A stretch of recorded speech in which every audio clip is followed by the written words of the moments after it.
Hello all. చాలా టేస్టీగా, పుల్ల పుల్లగా, కారం కారంగా ఎంతో రుచిగా ఉండే ఈ చింతకాయ పచ్చిరొయ్యల కర్రీని ఎలా ప్రిపేర్ చేయాలో ఈ వీడియోలో చూసేయండి.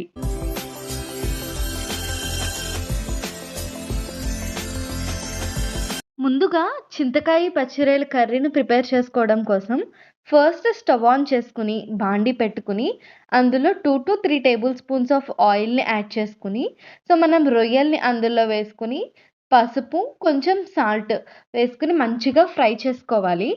రొయ్యలనేది మనకి ఒక 80-90% వరకు మంచిగా కుక్ అవ్వాలి.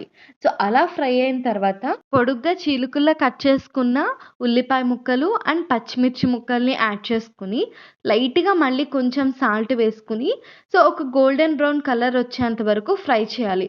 అంటే మనకి ఆనియన్ అనేది బ్రౌనిష్ అయిపోవాల్సిన అవసరం లేదు. జస్ట్ మనకి ఒక 70-80% వరకు కుక్ అయితే చాలు. ఎందుకంటే ఇది చింతకాయ పచ్చిరొయ్యల కర్రీ కాబట్టి, చింతకాయలో ఉన్న పులుపు ఉల్లిపాయ ముక్కల్లో తగిలితే ఆ టేస్ట్ ఇంకా బావుంటుంది. అలా ఆనియన్స్ అన్నీ కూడా ఫ్రై అయిన తర్వాత, నెక్స్ట్ ఇందులో స్పైసెస్‌నైతే యాడ్ చేసుకుందాము. స్పైసెస్ అంటే మనం ఎక్కువ మసాలాలేం వాడమండి. జస్ట్ కారం, ఉప్పు, పసుపు ఇవి మాత్రమే. మనం ఆల్రెడీ సాల్ట్ 2 సార్లు వేసుకున్నాము. అండ్ పసుపు రొయ్యలు ఫ్రై అవుతున్నప్పుడు వేసుకున్నాం కాబట్టి, ప్రెజెంట్ అయితే ఒక 1 ½ టేబుల్ స్పూన్స్ వరకు కారాన్ని యాడ్ చేసుకొని, దాన్ని కూడా ఒక 1 మినిట్ పాటు కలుపుకున్న తర్వాత, ఎంతో కాదండి, జస్ట్ హాఫ్ గ్లాస్ ఆఫ్ వాటర్‌ని అందులో యాడ్ చేసుకొని మూత పెట్టేసుకోవాలన్నమాట. ఈ టైంలో కొంచెం సాల్ట్ చెక్ చేసుకోండి. మూత పెట్టి వాటర్ అనేది మనకి మరుగుతున్నప్పుడు, లైక్ వీడియోలో చూపిస్తున్నట్టుగా మరుగుతున్నప్పుడు మనం చింతకాయ పేస్ట్‌నైతే ఇందులో యాడ్ చేసుకోవాలి. అసలు ఈ చింతకాయ పేస్ట్‌ని ఎలా చేస్తారు, ఏంటి అనే ప్రాసెస్ మొత్తం కూడా నేను మన ఛానల్‌లో ఆల్రెడీ వీడియో చేసి పెట్టాను. ఆ లింక్ అనేది నేను ఈ వీడియో ఎండ్ ప్లే బటన్స్‌లో వేస్తానన్నమాట. ఈ చింతకాయ పేస్ట్ ఏంటి అంటే మనకి 6 మంత్స్ పాటు కూడా స్టోర్ ఉంటుంది, నేను చెప్పిన విధంగా చేసుకుంటే. అదెలా చేసుకోవచ్చనేది ఎండ్‌లో ప్లే బటన్స్‌లో ఇస్తాను. చెక్ చేయండి వన్స్ ఒకసారి. మనం ఆ పేస్ట్‌ని ఇందులో యాడ్ చేసుకొని మొత్తం అంతా కలిసేలా కలుపుకున్న తర్వాత, మళ్ళీ ఒకసారి సాల్ట్‌నైతే చెక్ చేసుకోండి.